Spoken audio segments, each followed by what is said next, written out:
વડોદરામાં કોર્પોરેશન ચૂંટણી બાદ હવે મતગણતરીની તૈયારી હાથ ધરવામાં આવી છે. શહેરના પોલિટેકનિક કોલેજ ખાતે મતગણતરી હાથ ધરવામાં આવી છે, જ્યાં સુરક્ષા અને વ્યવસ્થાને લઈને ચુસ્ત આયોજન કરવામાં આવ્યું છે. વડોદરાની પોલિટેકનિક કોલેજ ખાતે કોર્પોરેશન ચૂંટણી માટે મતગણતરી યોજાઈ રહી છે. મતગણતરી કેન્દ્ર પર પોલીસનો કડક બંદોબસ્ત ગોઠવાયો છે, જેથી કોઈ પણ અનિચ્છનીય બનાવ ન બને. સ્ટ્રોંગ રૂમમાં રાખવામાં આવેલા ઈવીએમ મશીનો પર સીસીટીવી કેમેરા દ્વારા સતત નજર રાખવામાં આવી રહી છે.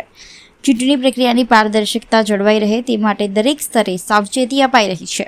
આ ચૂંટણીમાં કુલ 53.34% મતદાન નોંધાયું છે, જ્યારે 74 બેઠકો માટે 258 ઉમેદવારોનું ભાવિ ઈવીએમ મશીનમાં સીલ થઈ ચૂક્યું છે. મતગણતરી કેન્દ્ર પર કયા વોર્ડની મતગણતરી કયા રૂમમાં થશે તેની વિગતવાર માહિતી દર્શાવતા બોર્ડ પણ મૂકવામાં આવ્યા છે, જેથી પ્રક્રિયા સરળ અને સુવ્યવસ્થિત બની રહે. આ ઉપરાંત પોલિટેકનિક ખાતે જનરેટર, મેડિકલ ટીમ અને ફાયર વિભાગની ટીમ પણ સ્ટેન્ડ બાય રાખવામાં આવી છે, જેથી કોઈપણ એમરજન્સી પરિસ્થિતિને પહોંચી વળવામાં સરળતા રહે.